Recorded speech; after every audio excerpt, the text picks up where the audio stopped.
Accueille cette semaine la NIAC de la semaine, et ce week-end nous accueillons Jérôme Stewie qui est le fondateur d'Ad4Screen avec un 4, quand je dis fort c'est un 4. Bonjour. Jérôme. Racontez-nous ce qui se cache derrière ce nom anglais, comme tous les noms anglais des boîtes qui se créent aujourd'hui d'ailleurs. On est obligé aujourd'hui puisqu'on vise l'international. Donc Ad4Screen, c'est quoi? C'est en fait aujourd'hui le premier groupe intégré sur toute la chaîne de valeur du marketing mobile.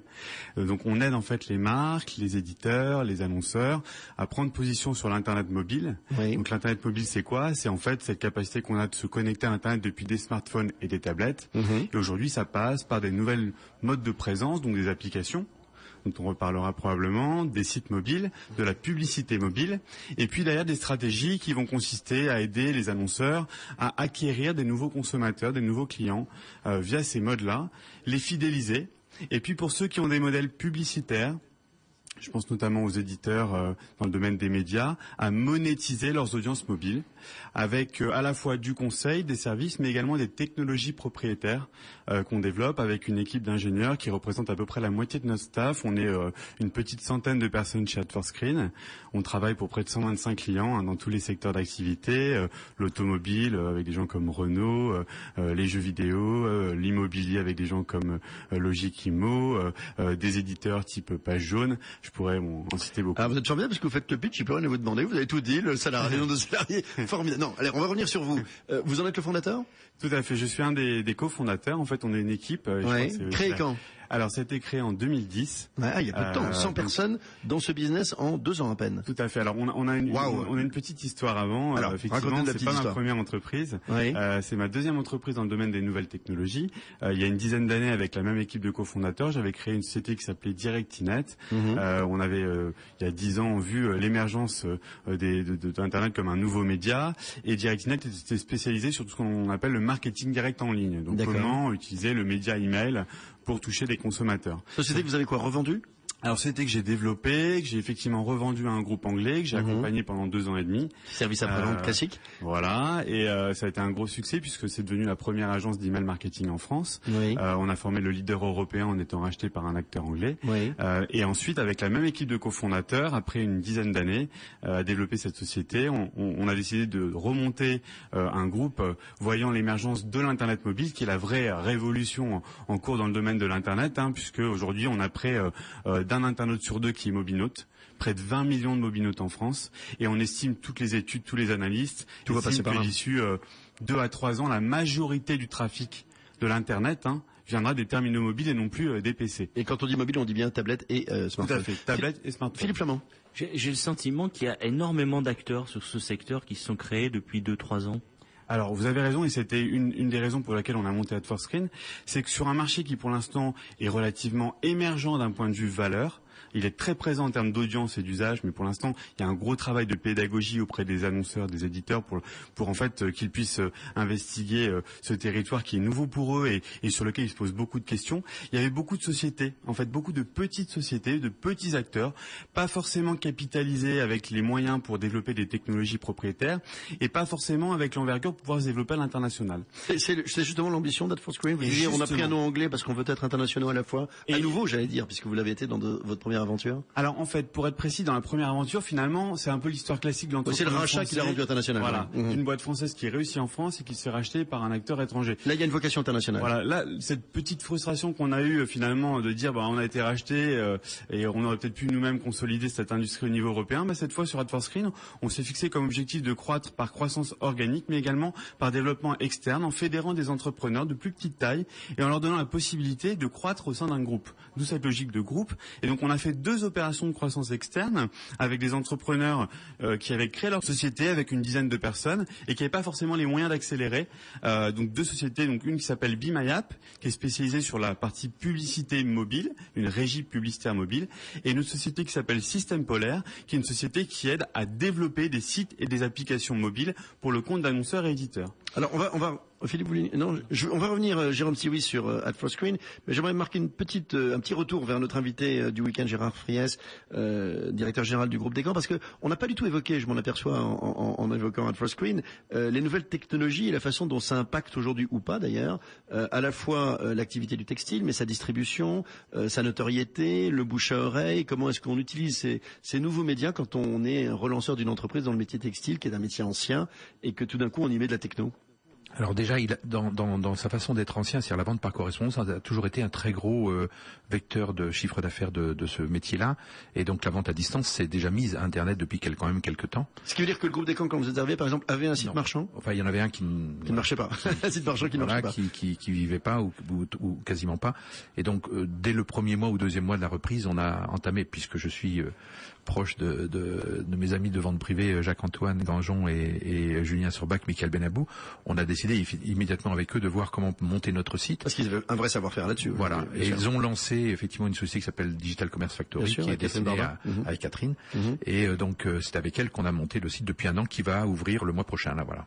Ce mois-ci d'ailleurs, on est en juin. Et aujourd'hui, ça représente une part importante du chiffre d'affaires dans le textile. Enfin, vous disiez que historiquement, sur des VPCistes classiques, c'était le cas, mais que les enseignes vendent en direct, ça représente un gros chiffre d'ores et déjà. Je pense que c'est extrêmement faible, de l'ordre de moins de 1%. Oui. Et je suis à peu près persuadé que, compte tenu de l'historique du secteur, c'est un secteur donc très porteur. Et notre ambition à nous, c'est d'être entre 5 et 10% à 5 ans. Vous croyez justement à la mobilité, à la façon mobile d'acheter, notamment sur smartphone, ou sur tablette, ce genre de choses? Tout à fait. Pour l'instant, je viens juste de m'inscrire en abonnement à une autre société dont je suis administrateur, enfin président du conseil de surveillance, qui s'appelle FDI, et qui a lancé une application sur smartphone qui permet d'aller chercher les points de vente. Donc vous êtes géolocalisé, store location, et de chercher où est-ce qu'on peut acheter des camps dans le cadre. Donc je viens de signer un abonnement avec eux pour envoyer des clients vers nos clients. Philippe Flamand. Justement, est-ce que c'est bien utile de relancer, de structurer, développer un réseau de boutiques à l'heure d'Internet et à un moment où on se rend compte que les ventes en direct sur Internet sont de plus en plus importantes? Si vous faites la profession moins de 1% du business sur Internet, vous vivez comment en attendant que ça fasse la majorité de votre business, quoi. On fait 99% hors Internet pour l'instant. Jérôme Stiwi, est-ce que le cas de Descamps est un cas classique de fabricant industriel qui va petit à petit comme ça vers les nouvelles technologies, ou est-ce qu'aujourd'hui il y a une forte accélération, toutes enseignes confondues, tous métiers confondus, vers le m-commerce? Je crois que ce qui est très intéressant dans ce que vous disiez, c'est que le mobile va justement réconcilier la distribution avec l'Internet. Pourquoi? Parce que l'Internet est un monde virtuel, un monde de la vente à distance, et que finalement c'est un monde où on commande lorsqu'on est chez soi, au bureau, mais pas forcément lorsqu'on est proche d'un point de vente. Or le mobile, sa particularité, c'est qu'on l'a tout le temps avec soi. Bien sûr. Et qu'il ouvre la faculté de pouvoir géolocaliser. Et donc à partir de là, le mobile va permettre à des distributeurs de générer du trafic en point de vente physique et pas forcément sur l'Internet. Donc ils ne seront plus ennemis. Exactement. Et d'ailleurs, on a beaucoup de clients qui autant ont du mal à trouver leur stratégie sur l'Internet fixe en se posant la question de ce que ça peut représenter dans leur chiffre d'affaires. Et vous citiez 1%, en fonction des secteurs, ça va varier, mais je suis complètement d'accord avec vous. Le commerce traditionnel reste extrêmement majoritaire de manière macro, à plus de 90%, en fonction des différents secteurs. Par contre, le mobile va permettre d'accélérer les ventes dans les points de vente physiques, de mieux valoriser vos emplacements, de mieux générer du trafic, de prouver la rentabilité aussi des actions, parce que lorsque les personnes arrivent, les consommateurs arrivent en point de vente physique, montent leur mobile avec un coupon de réduction, et ben du coup mécaniquement on comprend l'intérêt, on voit l'apport de business et du coup, ça convainc nos amis distributeurs d'y aller et d'investir. Bien sûr. Donc, on a cette vraie logique de réconciliation du monde virtuel et du monde physique. Alors, Jérôme Stiwi, j'aimerais profiter de votre présence pour qu'on fasse un peu de prospective, parce que deux questions à la fois dans ma question.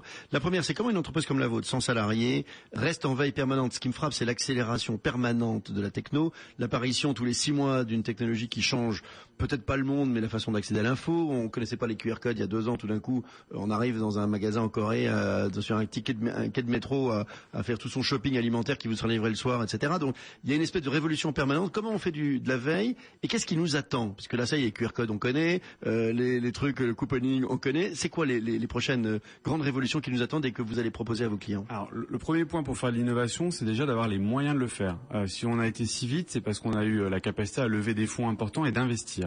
Investir, ça veut dire faire un pari sur l'avenir et ne pas viser une rentabilité immédiate. Ça, c'est important à rappeler. Ça, c'est Sioux, c'est smart, mais il faut en avoir les moyens. Voilà, donc on a levé le dernier tour de table à peu près 6 millions de dollars pour financer nos investissements en R&D. Pensez de dollars parce que vous avez levé aux États-Unis? On a levé entre les deux. Il y a les actionnaires européens, les actionnaires américains. On investit à peu près la moitié de notre staff sur la partie R&D, donc des ingénieurs qui font de la recherche et du développement pour financer des nouveaux outils marketing, des technologies marketing. Donc par exemple, on parlait de la géolocalisation, on a développé un outil qui s'appelle Ad4Push qui permet d'envoyer le bon message à la bonne personne au bon moment, mais également au bon endroit. C'est-à-dire en fonction de là où vous êtes, si vous avez téléchargé l'application d'un distributeur, on va pouvoir vous envoyer un message si vous êtes à moins de 500 mètres, 1 kilomètre du point de vente. Je m'approche à moins de 30 mètres d'une vitrine, boum, il y a un truc avant que j'arrive. Si vous avez par exemple demain téléchargé l'application Descamps, vous avez accepté d'être géolocalisé, accepté de recevoir des alertes de Descamps, vous pourrez recevoir un message quand vous passez à proximité d'un point de vente. Donc mécaniquement, on peut imaginer que si la personne a téléchargé l'application, a accepté de recevoir ces messages, elle aura quand même une relation avec la marque forte et donc un intérêt à aller en point de vente et de répondre à une sollicitation. Ça passait par un outil technologique qu'il a fallu développer. Et vous parlez effectivement de l'hétérogénéité du marché. On est sans cesse en phase de R&D, donc l'outil est compatible avec les principaux systèmes d'exploitation, bien sûr iOS, Android, mais on est tout le temps en veille. Qu'est-ce qui nous attend demain? Je pense qu'effectivement la géolocalisation va fortement se développer. On parle également enfin, et j'espère que ça va réellement arriver avec le prochain iPhone, de la NFC, qui va nous permettre, cette technologie sans contact, voilà, de dématérialiser toujours plus. Et demain, au lieu de présenter simplement son mobile en disant voilà, j'ai tel coupon, de carrément passer, comme c'est possible en Asie, son téléphone pour exercer son coupon et d'ailleurs carrément pour faire son acte d'achat. C'est quoi l'intérêt pour nos amis marketeurs? C'est la capacité à calculer le ROI. On a une philosophie d'investment. Voilà, il y a des gens qui savent pas ça, il faut préciser. Voilà, tout à fait. Le retour sur investissement. Le retour sur investissement. Combien j'ai dépensé? Combien ça m'a rapporté?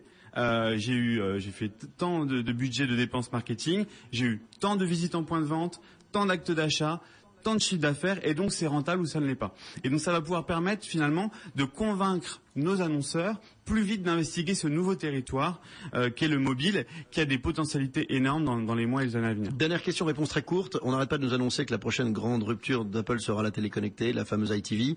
Est-ce que le shopping télévisuel, lorsque la télé sera connectée, est également un truc sur lequel vous bossez ou pas? Alors effectivement, on travaille par exemple avec le groupe Orange sur une application qui s'appelle Orange TV Check, qui vous permet simplement avec votre mobile de prendre en photo votre télé et de reconnaître immédiatement le programme que vous regardez, de pouvoir interagir avec une communauté de personnes qui au même moment regardent la même émission.